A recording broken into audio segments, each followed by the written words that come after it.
From a beauty salon in East Belfast to a global tanning brand. A new mum to twin girls, Lynsey identified a gap in the market to create a revolutionary tanning range.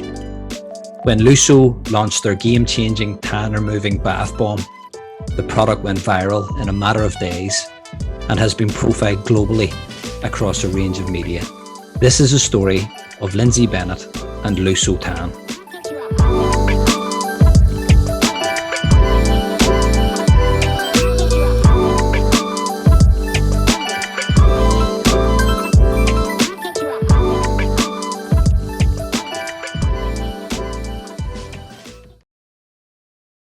I just couldn't wait to leave school. I have always been like super ambitious and I am such a high achiever, and I got into sales very quickly after school and really loved it and worked in sales for about 10 years before I started my own business, which was the Secret Day Spa. So having never had any experience in the beauty world before, I just saw a niche in the market. Things in Belfast were rapidly changing. There were a few nice restaurants opening up.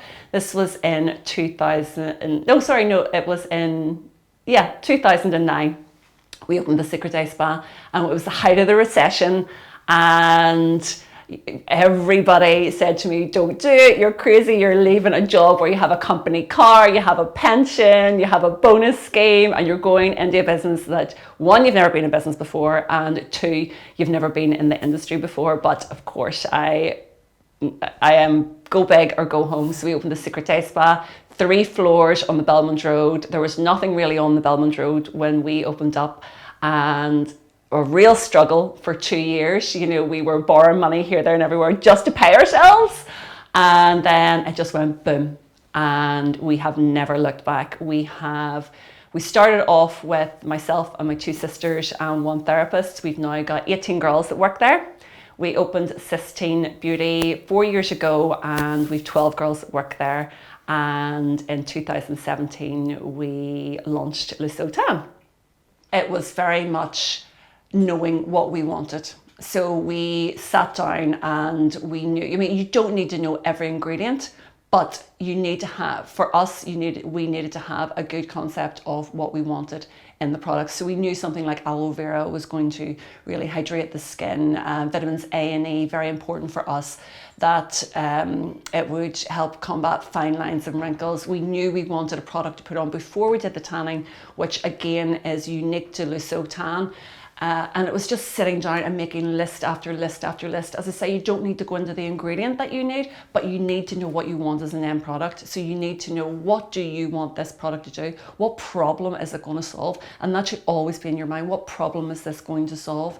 Who is this going to help? Who is your consumer? Really sitting down and thinking to yourself, well, and you know, sometimes people are asked, well, who are you marketing this to? Well, everybody wears fake tan, but no, you need to really, really, really niche that down, and you need to speak to those people. You need your marketing, your branding, all to speak to that person. Don't make it too wide, don't make it too big. If I would say anything, it is to start small and then grow. I didn't. I jumped in with 2 feet and I lost an awful lot of money doing that. And that's, now I can speak with experience. So we sat down, we thought to ourselves, right, let's solve somebody's problems. Let's solve problems. And it really started with our experience within the spa. And we focused on our spray tan clients and how we would solve their problems. So if you're coming into the spa to have a spray tan, you have no makeup, no moisturizer, no perfume, because tan doesn't like any other products on the skin. And we found a lot of the time what was happening was people were coming in from work and we were spray tanning them and the tan would hit them and it would go a crazy color. So we did product development for a primer. And this primer neutralizes the skin, and it meant that that was solving the problem of the spray tan therapists. They didn't have that problem where the tan was going crazy, but it also solved a problem for the consumer as well, because it was nourishing their skin, it was prolonging their tan. So I would say that make sure that you focus on what problem that you're solving. It doesn't matter if there are 100 other products on the market which are similar to yours. If you niche down and you know what problem you're solving, that is your starting point. Well, what has always inspired me is that I just love the challenge of doing something new. You know, we started the Secret Day Spa and it was so tough, but then you get to that level and you think to yourself, right, what's next? What's next? And again, with Lusso Tan, very challenging for the first 2 years. We literally on the 1st of May, I rang at one of the biggest pharmacies in Northern Ireland, had an appointment on the Tuesday, and on the Thursday we had it on the shelves. So it was crazy. It was such a roller coaster the first 6 months. It was, I thought, this is so easy, this is so easy. But then what happened, because we had grown so quickly, so fast, we didn't have our marketing in place, so we could get it on the shelves. That was no problem whatsoever, but it was moving it off the shelves was the challenge. So my confidence was really knocked by this, because I knew I had such an amazing product. I knew I could get it on the shelves, but it was telling everybody about this product. So for the first year, things were amazing. Year 2, I was like, oh my gosh, what have I done? I was literally pouring money into the brand, doing marketing, and it wasn't going as well as I had hoped or expected. I just couldn't believe it. And then in September of 2019, we launched the Lusso Tan Bath Bomb. 0 marketing spend. We had a press release which we sent to Belfast Live, and I'll never forget it. We sent it on the Friday, and on the Sunday I was out with friends and my phone kept ding, ding, ding, ding, ding, ding, ding. Shopify, which is the e-commerce we use online, the press release had gone viral. It was picked up by every national paper within the UK, every regional paper within the UK. It was picked up by radio stations throughout Ireland and the UK. It went as far as America. It went as far as New Zealand. It went as far as Australia. We were on news stations. We were in press all over the world. It was so crazy and so insane. We just couldn't believe it. We sold 10,000 units in the first week and 30,000 in the first 3 months. It was phenomenal. And of course, that's amazing, but then you've got to try and get your distribution in place, try and get your products. And we, the chemists that make our bath bombs, all female company like ourselves, and they are based in Carrick, just a little 2-man team, and they are all handmade. So can you imagine trying to make 10,000? Even just to get the packaging for that in that week was insane, but so worth it. So all of the hard work we've been doing for 2 years, all of the blood, sweat and tears that I had, all came to fruition. It was just absolutely amazing. And we were just on the way up. And then so that was in September, and then March of 2020, COVID hit. We were like, are you serious? We are just on the tip of such success here. But do you know what happened? COVID actually was great, because we did a lot of building our brand online. I think that our followers really got to know us as a brand, got to know me as a brand.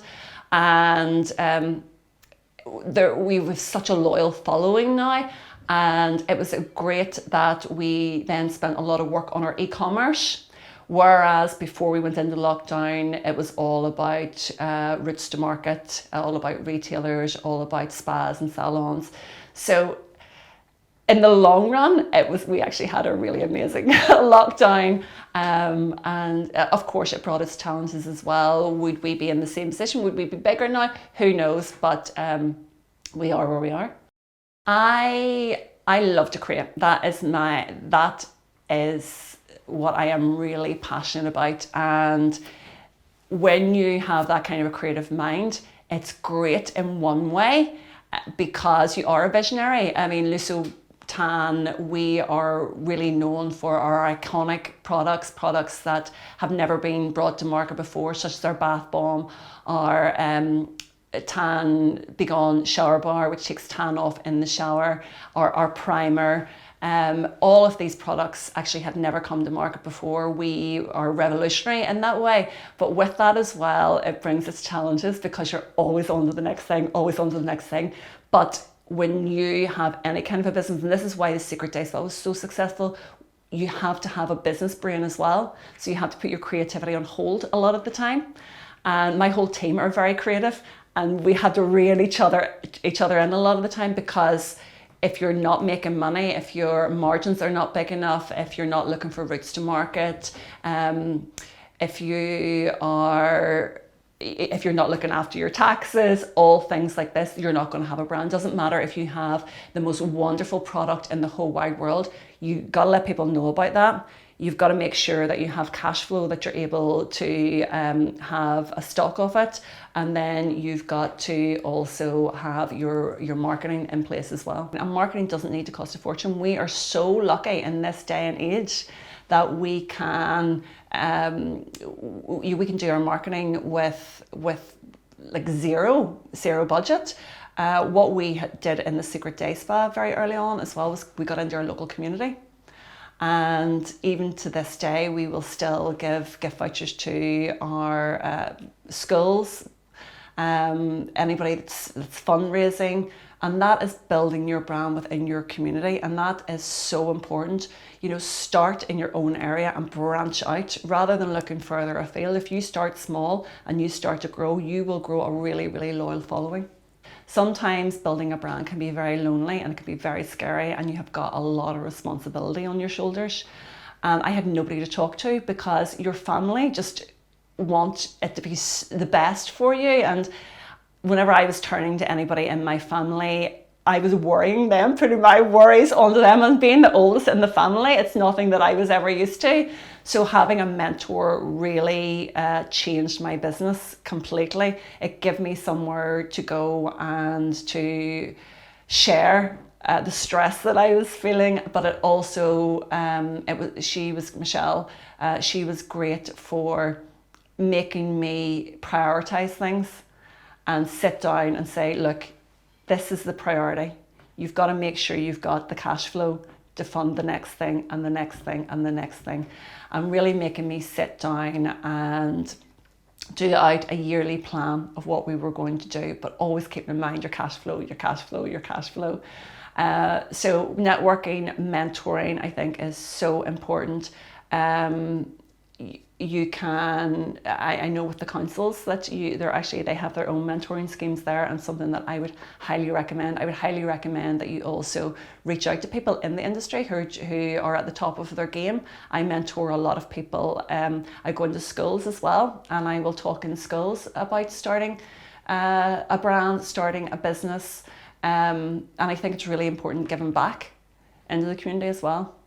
I have to do something and make a mistake before I can learn from it. So I have made so many mistakes, from the wrong packaging to hiring the wrong people,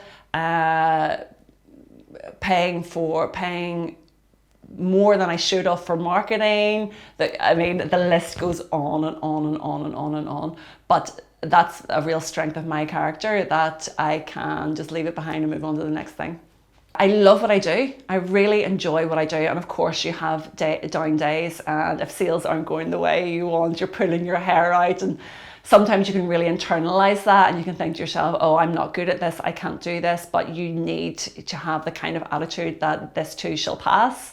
I drop my girls to school, I pick them up. With my business, it's great because I can work off my laptop at home as well when they're in bed. But it's very important to get that work-life balance. For the first 2 or maybe 3 years, I didn't have that. I was working every weekend, I was working every night, and it really did affect my home life as well. And if you're not happy at home, you're not going to be happy in work. Social media was not something that I ever thought that I was going to do. Believe it or not, I am quite an introvert. And I do not like looking at myself on the screen when I'm talking. But once I started that, and once I got over that barrier of that, our business really did grow. It really did. I would advise anyone to be their own brand. You will very, very rarely ever see me without having a tan, because I am my brand. If you don't see me glistening and glowing and looking lovely, how can you have faith in that? If I think back to the early days, the things that I was saying in my stories, I absolutely cringe. But you get through it, and who cares? You know, one of the best pieces of advice I've ever been given was, what other people are saying about you is none of your business. And it's so true. Once you don't care about anybody else, you can just get on with it. So it's so important that you really show yourself as the brand. And what we do is we educate. And for me, I then found that easier because I am an educator, I am a skincare therapist, I am a tanning expert. So when I actually had something that I knew was going to be of interest, then it made my social media much, much easier for me. If you have that idea, do your homework, do your due diligence, make sure that that idea, it doesn't matter if that idea is already out there, you can still make it unique to yourself. I would say dream big, but start small. And what I mean by that is, you know, have your goals, have your 5-year goals, but start small enough that your cash flow, you're going to be able to keep going with a year or 2 years, that you have the cash flow behind you.